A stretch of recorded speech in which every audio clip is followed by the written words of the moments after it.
últimos objetivos militares. La guerra ha terminado. Burgos, 1 de abril de 1939, año de la victoria. El generalísimo Franco. La dictadura franquista va ser una de les dictadures més cruentes del segle XX.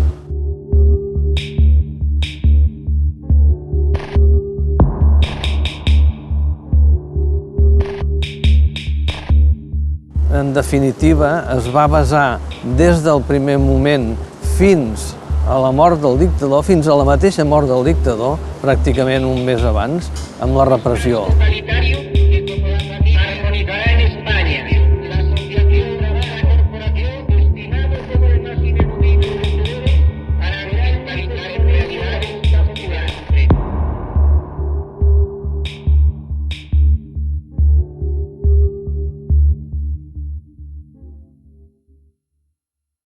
La dictadura que es va viure en aquest país fruit de conseqüència de la Guerra Civil i, per tant, una dictadura portada per militars i, per tant, una dictadura duríssima que feia que la gent tingués una manca absoluta de llibertat. I a les 10 de la nit, per exemple, qualsevol municipal podia venir, demanar els carnets i, si no eres major d'edat, t'enviaven cap a casa i no podies desobeir. O sigui, si et negaves a anar-te a casa et podien detenir. Per tant, era una situació incomprensible amb el que no es podia reunir la gent als carrers i amb la que, per exemple, en un concert era imprescindible passar les lletres de les cançons per censura i, en definitiva, es vivia en una situació vigilada i amb una absoluta manca de llibertat.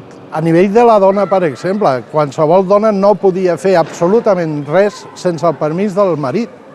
Clar, aquestes petites coses, si tu les vas ficant dintre d'un sac, et donen una idea de lo que era el dia a dia per a un jove en els anys 60-70, a Hospitalet en concret i en la resta de l'estat espanyol.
Uno de los alcaldes de aquel entonces, de infausta memoria, el Matías España, pues llegó a la conclusión de que para que él pudiera ocupar el cargo de procurador en Cortes en el régimen franquista, Hospitalet tenía que tener 500.000 habitantes y promocionó lo que es el barrio de Belviche.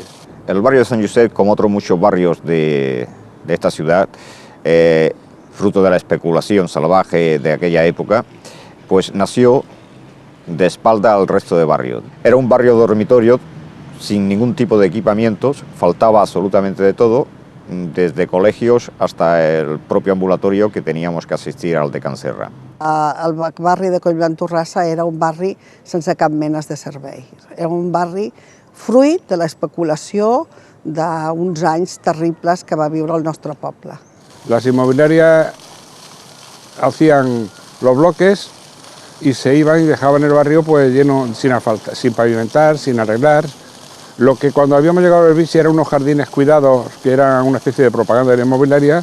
Cuando se iban yendo de cada zona de bloque, pues no había jardines, había tierra, y esa tierra se convertía en polvo en el verano, porque había mucho viento, y en barro en invierno, y no teníamos servicios. Tuvimos que desarrollar una serie de movilizaciones, algunes tan elementales como conseguir que abriera una panaderia. Davant de tots aquests problemes, la gent del barri vam començar a reunir-se en petits nuclis primer, al voltant de la parròquia de Sant Ramon Nonat, que està aquí darrere nostra, i on realment vam començar a lluitar per les coses essencials del barri. La gent que en aquells moments érem estudiants i que vivíem unes certes inquietuds culturals, ens vam incorporar a la premsa com a corresponsals de les localitats, bàsicament del Baix Llobregat, de la zona molt propera a Barcelona, per explicar el que passava amb els nostres municipis. Allà va anar creixent una resposta social de contestació portada bàsicament des de les entitats culturals i les associacions de veïns. Els partits polítics, òbviament, estaven prohibits i, per tant, la gent s'organitzava a través d'aquest tipus d'organismes. I els que feien de corresponsals amb la premsa diària doncs explicaven quina era la lluita d'aquesta gent a les seves entitats. Nosaltres la reflectíem als diaris. D'aquesta manera, el que fèiem era fer d'altaveus del que era el moviment de contestació social de la societat del moment, i per això van tenir molt d'èxit els diaris en aquest període concret.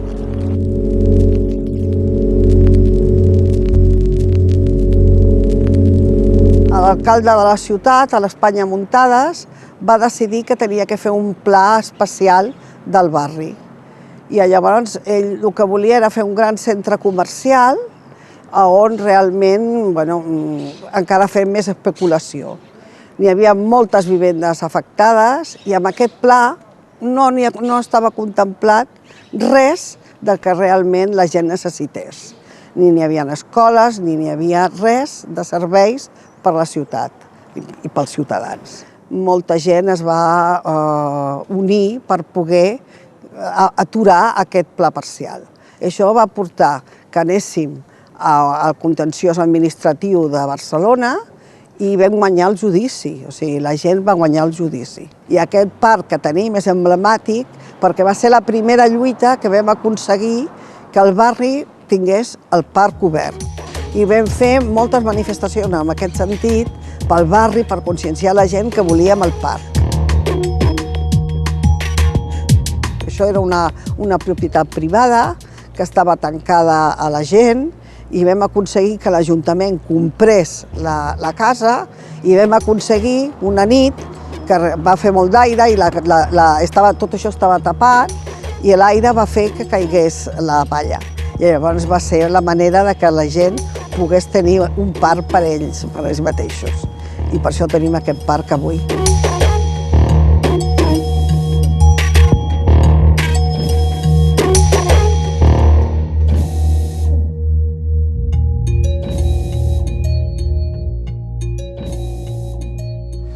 La Farga como fundición de hierro pues contaminaba lo suficiente como para hacer la vida prácticamente imposible. La Farga tenía grande inconveniente al estar dentro de un núcleo densamente poblado, y es que su dejadez y su contaminación afectaba a un gran número de vecinos y vecinas del barrio. La Asociación de Vecinos de Sant Josep llevó a cabo la reivindicación primero del que tuvieran un mantenimiento, de que no contaminara tanto, y ante la inoperancia y los oídos sordos que la empresa en sí hacía, pues al final acabamos reivindicando el que desapareciera del barrio. Durante varios meses, cada día salíamos a la calle, reivindicábamos pacíficamente el cierre de los Altos Hornos de Cataluña. Un buen día nos encontramos con que se había desplegado pues todo un destacamento de antidisturbios delante de la puerta principal de la Farga, y allí fue donde dieron la orden de cargar. Se ve que alguien desde alguna instancia había dado la orden de que las manifestaciones, que cada día iban siendo más numerosas, pues había que cortarlas. La carga fue bestial, fue totalmente desproporcionada. Personas que jamás habían estado reivindicando o manifestándose en contra de la Farga, aquel día apoyó todo el mundo. A partir de ahí, la Farga yo creo que comenzó a tener los días contados como fábrica de fundición. También la lucha se radicalizó. Se hicieron acciones pues algo más contundentes, como derribar las puertas de la fábrica, sabotear los camiones que traían la chatarra para fundir. Al final, pues la Farga dejó de existir en el barrio de Sant Josep.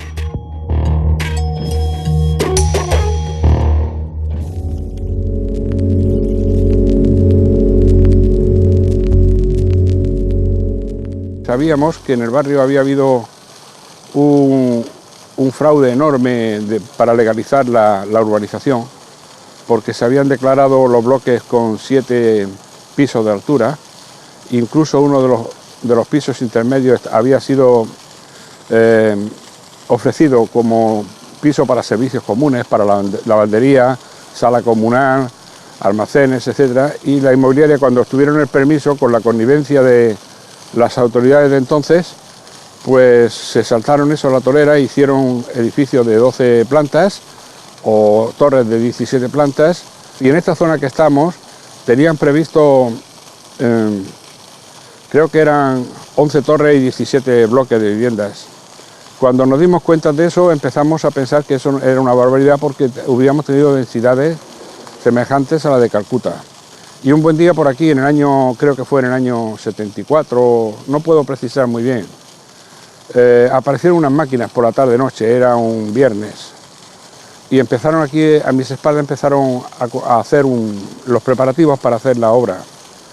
Entonces una compañera del barrio que vive por aquí cerca, la Pepa, que se sentó delante de las máquinas y dijo: aquí no se puede construir nada porque los vecinos queremos que esto sea un jardín. Y empezó la bronca, se paró la obra, pero el otro día esto se llenó de policías.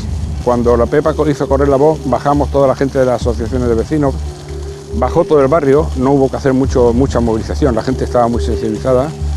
Bajamos con nuestros hijos, nosotros, con nuestros carritos de bebés, con los carros de la compra, bajamos incluso, digamos, hasta los abuelos, todo el mundo bajó y tuvimos un encontronazo con la policía muy fuerte. Y ellos nos tiraron lo que tenían, las bombas de humo, las pelotas de goma. Nosotros se las devolvimos también y tuvimos un choque. Durante aquel sábado y aquel domingo, esto era un escenario, parecía un escenario de batalla. Unas veces corríamos nosotros delante de la policía y otras veces tenían que correr ellos delante de nosotros.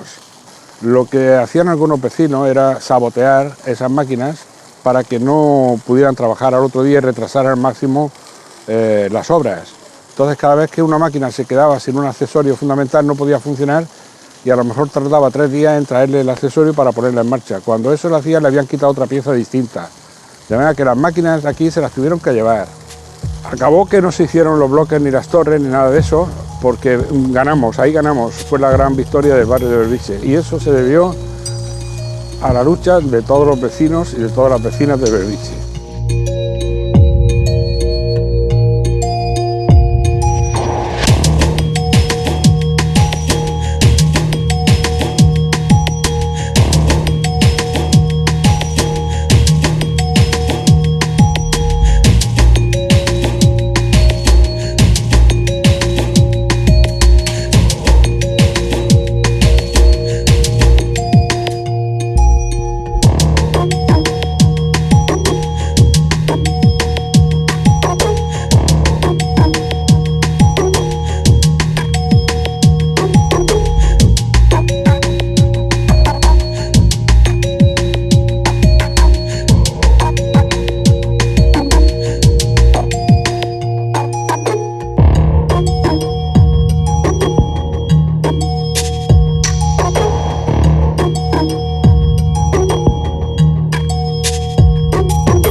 Las condiciones laborales de aquel entonces eran unas condiciones insuficientes, pero no solamente para los trabajadores de mi empresa, sino para los trabajadores en general.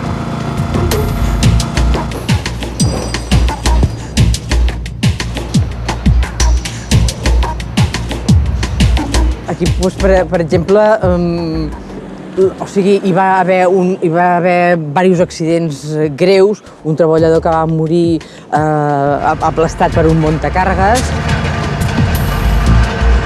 Y esas condiciones fue la que nos llevó a que muchos trabajadores se movilizaran y estuvieran siempre en pie de guerra, reivindicando unas mejoras, tanto económicas como sociales, para poder vivir un poco mejor, no bien, pero sí un poquito mejor.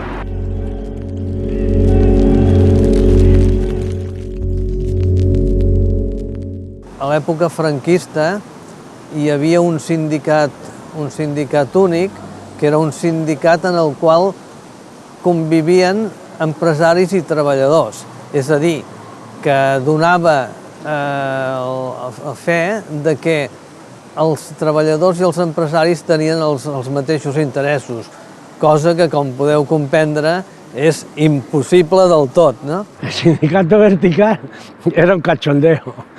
Era un cachondeo y hay que decirlo así, con toda la risa que se pueda tener ahora, que en aquel entonces era más serio. Allí entre 4 o 5 personas, puestas por el gobierno franquista, eran los que hacían los convenios, pero como todo era lo mismo, las reivindicaciones que los trabajadores a veces nos consultaban en las asambleas, que qué es lo que queríamos, no llegaban a ningún puerto porque se quedaban en el camino, porque los que estaban negociando convenios eran los mismos empresarios con otras personas también puestas por los mismos empresarios y por el gobierno. Por lo tanto, era un cachondeo. Paral·lelament amb això, a llocs com amb una gran tradició obrera i sindical anterior a l'època de la República, van començar a crear-se comissions obreres, que quan hi havia algun conflicte a l'empresa es constituïen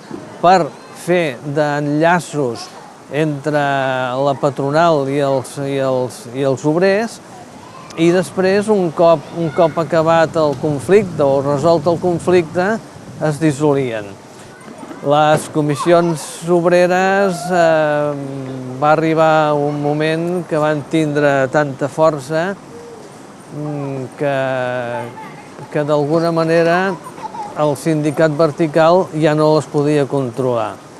I van tindre tanta força perquè també van trobar aliats molt importants. Uns dels aliats que van trobar importants va ser el clergat de base.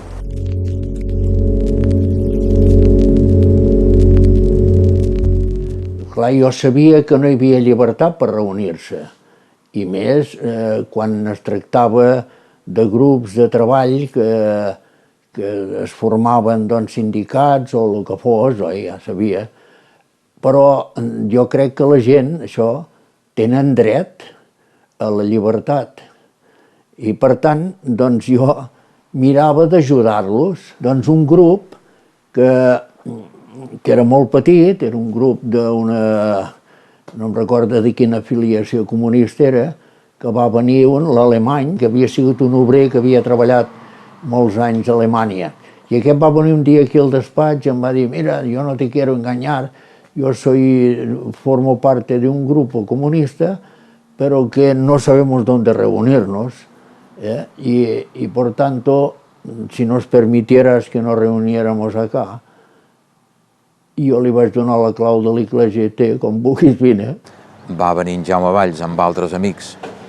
En aquell cas, no sé si estaven constituïts com a Consell de Forces Polítiques de l'Hospitalet, però en tot cas seria el nucli viu de l'oposició política de l'Hospitalet, o de l'oposició política al sistema, no només a l'Ajuntament de l'Hospitalet, de l'oposició política, i per tant des del Partit Comunista, des del SUC, fins a dalt al Partit del Treball i d'altres partits, van venir aquí a dalt i ens va sorprendre molt perquè va ser una entrevista molt agradable però de molta sorpresa, perquè van dir: això, sabem que vosaltres no voleu tenir una església, ni una parròquia, ni un temple aquí.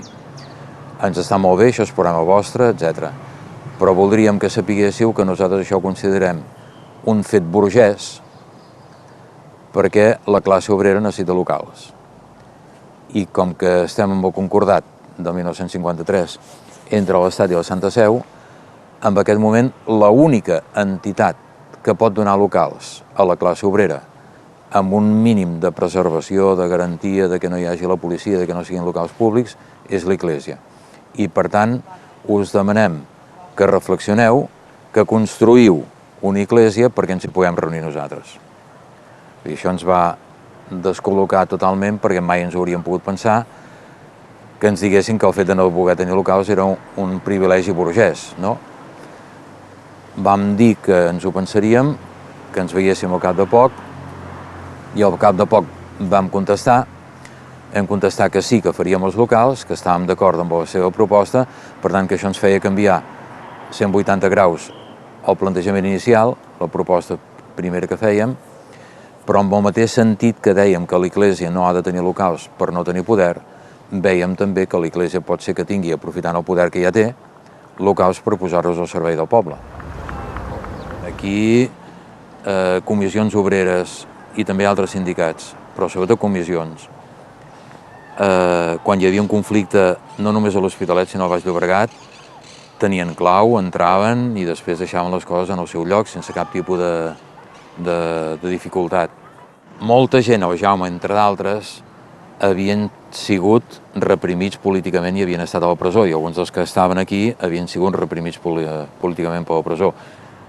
Això significava que qui construïa això era gent reprimida, era gent que volia un altre model de societat i gent que havia lluitat en contra d'en Franco de manera molt directa.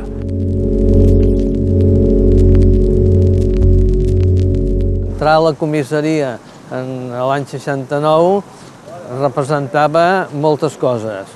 Representava els interrogatoris, representava la repressió sistemàtica, ja abans de preguntar res, doncs ja els cops i les bufetades ja eren la benvinguda. La pallissa, doncs no us ho podeu imaginar, des de les humiliacions verbals fins a les humiliacions físiques, perquè hi havia moments que hi havia 12 persones, 12 policies pegant. Aquí una persona plantada o assentada pegant a terra i pegant i patades i pegant i patades. Allò era ensorrar qualsevol. Van agafar dos per sota els braços i semblava que m'havien de llançar per un pati interior. Estàvem en un tercer pis, en un pati interior. Jo no sé el que em va passar pel cap en aquell moment, però no m'ho vaig creure i efectivament no ho van fer-ho. Te pegaven tant que no senties el golpe. I després van provar l'electricitat i allí és on jo els vaig guanyar la partida. Jo, que havia tocat una mica l'electricitat de jovenet, feia 10 i em havien rampat alguna vegada i no em feia massa por l'electricitat, doncs quan van vindre els cables per a posar els cables al front i a les orelles, doncs els vaig agafar els cables i em vaig rampar, claro, vaig tindre el xoc de l'electricitat, però ells van pensar que jo em suïcidava, que jo ja de mi no entraria res més, i això va ser el tercer dia, fins que em van dir, emporteu-se'l, portem-lo baix, aquest tio, que aquest tio ja no parlarà, ja no li podem treure res més. A mi no m'han treure res més que on vivia, com vivia i on treballava. En el moment d'entrar a la presó, allò era com un alliberament. Encara que sembli una paradoxa, estaves alliberat quan entraves a la presó. I més quan a la presó et trobaves coneguts, gent de comissions obreres. Jo ja militava a les clandestines comissions obreres en aquells moments i allà es va acabar ja el patir, per entendre'ns.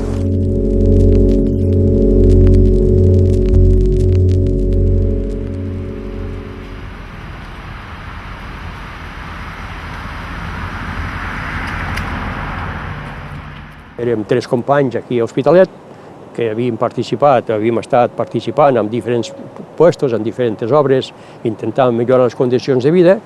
A vegades tenim mala sort que ens expulsaven, ens foten fora de l'obra. Aquests 3 companys vam decidir plegar de les obres que estàvem i vindre-nos a treballar a Bellvitge. Era una obra que s'empezava llavors i que entraríem de primer moment i que faríem l'activitat sociopolítica que nosaltres intentàvem fer.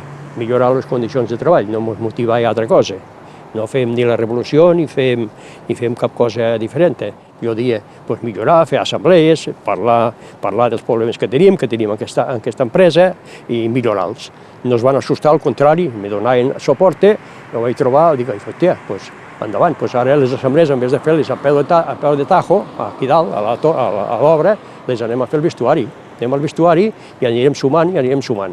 Els altres companys també van fer igual per separat. I total, que la primera assemblea, que seria el mes de juliol, ja érem 15 o 20. Aquestes assemblees anaven creixent i agafant interès, i anaven venint, i la gent anava perdent la por. I eren la gent que anaven dient, què mos falta? Doncs mos falta, i si poséssim lo del vestuari? Vinga. I si poséssim lo dels menjadors? Vinga, posem un mes. I així van volar 10 punts. Presentem la plataforma a l'empresa i de l'empresa ens diu que això ho estudiaran. Com que no ens escoltaven, vam dir, farem mitja hora de paro. Anem i fem mitja hora de paro. Decretem que l'endemà, o al cap de 3 dies, farem mitja hora de paro tota la plantilla. Una setmana més tard, de presentar la plataforma ja per escrit i la plataforma, 5 que vam anar a presentar la plataforma ja concreta, ens van cridar, el 30 d'agost ens van cridar, que era un dissabte, al 5, i ens van demanar al despatx, no sabíem per què, i quan vam estar al despatx ja tenim el paper preparat, un sobre preparat del despido perquè marxéssim de l'obra. Jo vaig plantejar, alto, que aquí no ens hem de considerar despedits. Despedits es marginamos, despedits es humillamos, no ens volem despedir, no ens considerem despedits. Nosaltres el dilluns vindrem a treballar. Bueno, allà vosaltres, aquí tindreu la policia. I efectivament, el dilluns tenim aquí tot un paquet de policia de 100 o 200 policies. La consigna que vam crear allà és que la gent no haurien de treballar, que haurien de fer huelga. Dic això perquè fer huelga, que ara és una cosa, una frase i un fet que pot ser normal, llavors no ho era.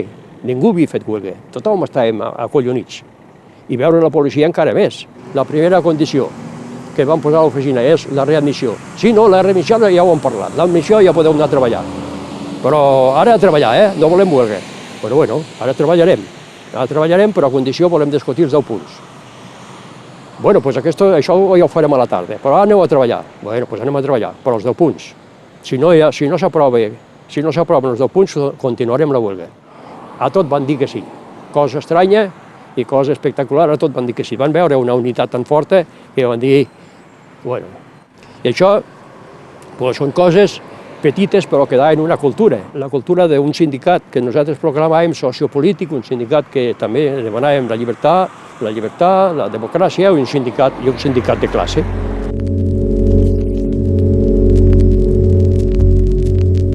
Una vez que entremos en el sindicato vertical, ya no como comisión obrera, porque era ilegal, pero sí como miembros de comisiones obreras que íbamos a intentar negociar, pues estuvimos reivindicando de hacer una negociación colectiva del convenio provincial del metal, en el cual los antiguos sindicalistas del vertical quedaran al margen.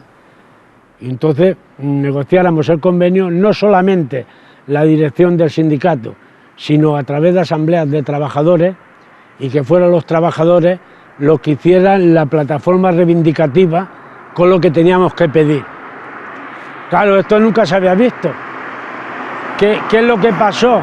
Pues lo que tenía que pasar, que la patronal estuvo en contra, estuvimos tira y afloja y no había forma humana de tirar aquel convenio adelante porque la patronal no aceptaba nuestras condiciones, no solamente que no las aceptaba, sino no aceptaba ni ir a acercarnos. Porque nosotros hemos intentado, claro, siempre piden más para conseguir algo menos, pero con unas condiciones ya que de aquí no podíamos pasar. A partir de aquí, entonces no nos quedó otro remedio que convocar la huelga, una huelga general. En aquel entonces era ilegal, pero como estábamos en el sindicato vertical, personas como yo, que éramos presidentes de las UTT, pues a nivel de toda la provincia de Barcelona, convoquemos la huelga general. Aquí en Hospitalet me tocó convocarla a mí. Y entonces fue cuando firmé el papel de huelga general para todos los trabajadores metalúrgicos de Hospitalet. Y ahí fue cuando desgraciadamente, yo no diría tan desgraciadamente, porque para mí fue desgraciadamente, pero para el conjunto de los trabajadores fue bastante rentable, porque hubo más unidad.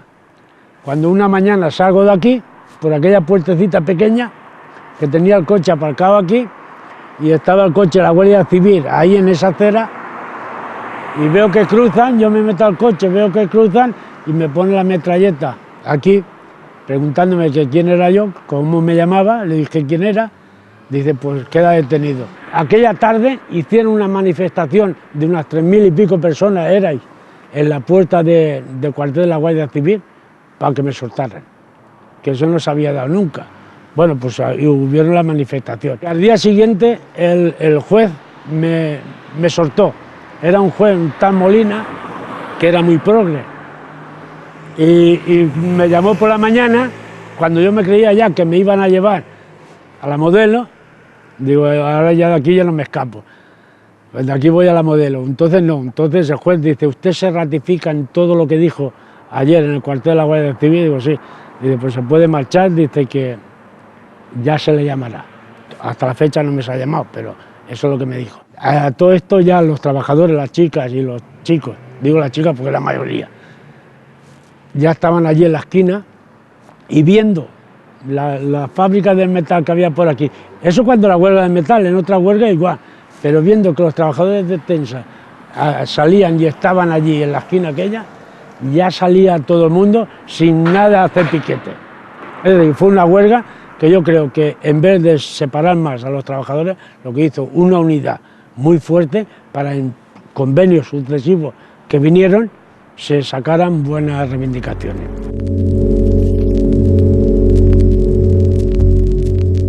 La reivindicació de les dones va començar a plantejar-nos-ho l'any 71, que va ser l'any de la igualtat de la dona, però la denúncia la van posar el 76. El judici es va fer el 77 i va ser l'any 77, a principis del 77, quan es va produir tot això. Vam estudiar tots els grups de treball quines diferències hi havia i llavors van dir, bueno, a la Indo hi ha unes diferències de sous que van des d'un 28 fins a un 39 o un 45, o no recordo exactament, % de diferències. Aleshores el que van plantejar va ser deixar-ho córrer, però anar tractant el tema, recollir documentació i fer un treball de formigueta perquè la gent vegés, o sigui, es conscienciés una mica. I llavors, a través del comitè d'empresa, deixàvem sortir el tema, l'empresa no contestava això no existeix, sinó que et deia això ara no es pot tractar, amb la qual cosa reconeixia que hi havia el problema. O sigui, de fet, nosaltres quan vam posar la denúncia, a part de les nòmines dels homes, totes les proves eren actes del comitè, que l'empresa implícitament reconeixia que hi havia discriminacions. Al principi eren bastantes dones, les que potser eren 60 i pico de dones, però van començar per part de l'empresa pressions molt fortes. Amb el noi que ens havia deixat la nòmina li van fumar una pallissa que va tenir que estar 2 dies ingressat. O sigui, van haver-hi moltes pressions. Van tenir la gran sort de que la sentència va ser automàtica, sense possibilitat de recurs i a favor nostre.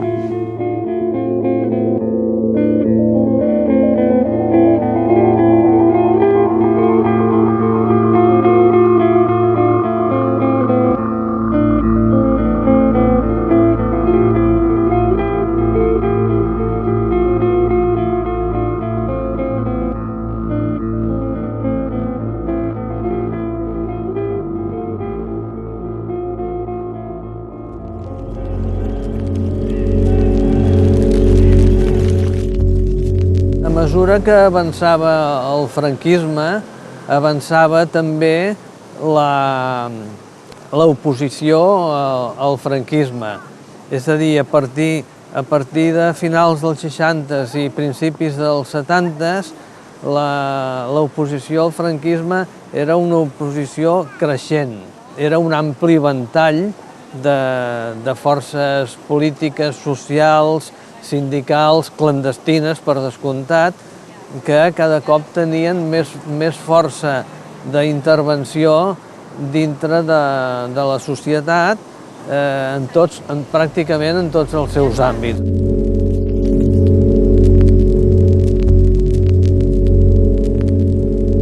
el PSUC, el Partit Socialista Unificat de Catalunya, hi va tindre un paper bàsic, fonamental, no únicament el PSUC, però sí el PSUC. El SUC feia molt de temps que havia existit a la ciutat, organitzadament, però els anys després de la mort de Franco, bàsicament, entre el 75 i el 78, és quan hi ha una revifada absoluta d'aquest partit. El més significatiu del SUC és que va buscar en tot moment organitzar un moviment polític que fos el màxim unitari possible, de manera que s'incorporés tots els partits de l'extrema esquerra, que hi havia molts en aquells moments i que van sortir com a bolets, però també partits que en aquells moments eren antifranquistes i que estaven a favor de les llibertats democràtiques, com pot ser Convergència i partits d'aquestes característiques.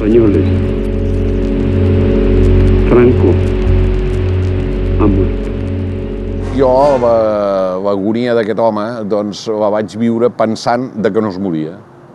Que no es moriria. O sigui, després d'haver-lo resistit 40 anys, pensava, és impossible, no es morirà. Afortunadament es va morir, va tenir el final que tots ja coneixem, però potser pel poble català i espanyol va ser massa llarg els anys que va viure. O sigui, amb això doncs, penso que no vam estar de sort que un dictador així tingués una vida tan llarga com la que va tenir en Franco. Sí, és veritat, Franco se va morir al llit, no ens ho esperàvem, pensàvem que el podríem treure nosaltres i va morir sol. Per tant, va morir Franco i fins que va vindre el pacte final, l'Assemblea Democràtica i el pacte final, doncs no vam estar tranquils.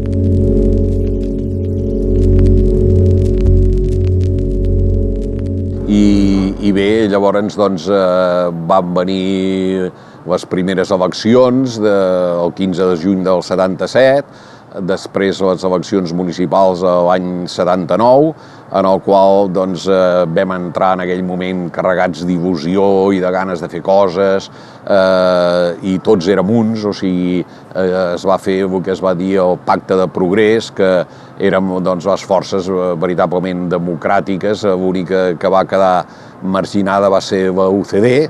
Aquí a Hospitalet vam tenir sort que del PP o de l'AP, que llavors era AP, no va entrar ningú. Penso que vam fer, durant els 2 anys que va durar això, una feina molt maca. Això se'n va anar a Norris, jo penso que va ser arrel del 23F, que el vam viure intensament des de l'Ajuntament. I vam estar a l'Ajuntament mirant de saber què és el que passava. Vaig tornar cap a casa durant una estona a amagar papers, que és el que vam fer tots de seguida, a preservar els altres, amagar o cremar papers, amagar o cremar agendes perquè no poguessin identificar-te, no poguessin interrogar-te, això és el que vaig fer. En aquell moment vam passar molta por perquè era molt recient la Guerra Civil, i sabíem el que se les donava, el que eren capaços aquesta gent. Fins que va sortir el rei del meu cort a la tele, donant-nos la bona nova que diuen que va avortar ell el cop d'estat. Jo em penso que el mèrit no va ser tot del rei, i devia intervindre els països d'Europa, devia intervindre molta gent, perquè a Espanya no hi toqués haver una sangria com aquella del 36 que va retrasar, va ser la vergonya de tot el món. Els llegats de l'època són variats i de molt tipus. La sensació positiva de l'experiència és que ens vam incorporar gent que en aquells moments eren molt joves, amb un fenomen de lluita col·lectiva que va fer realment que al final arribessin les llibertats democràtiques en aquest país. Aquesta és la sensació més important del que ha sigut aquesta part de la història col·lectiva.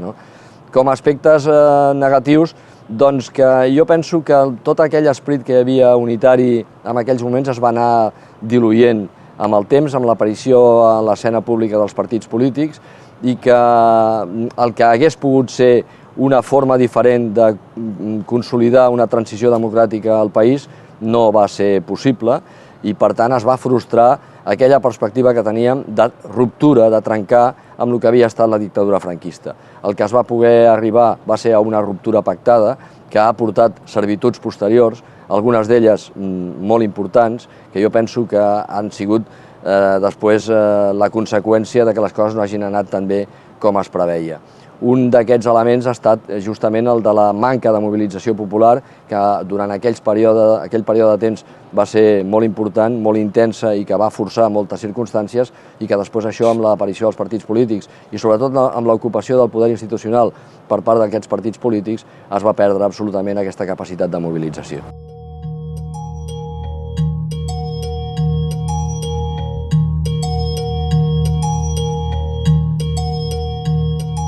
Estoy completamente convencido de que los cambios no han venido de por sí. Los cambios han sido forzados.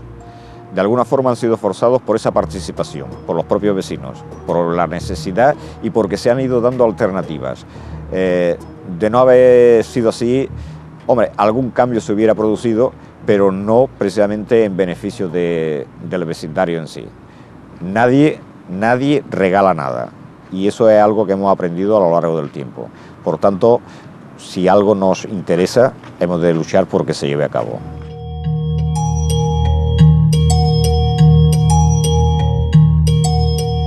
Se llame conciencia política o se llame como se llame, realmente lo que importa es que las personas nos indignemos por aquello que es injusto.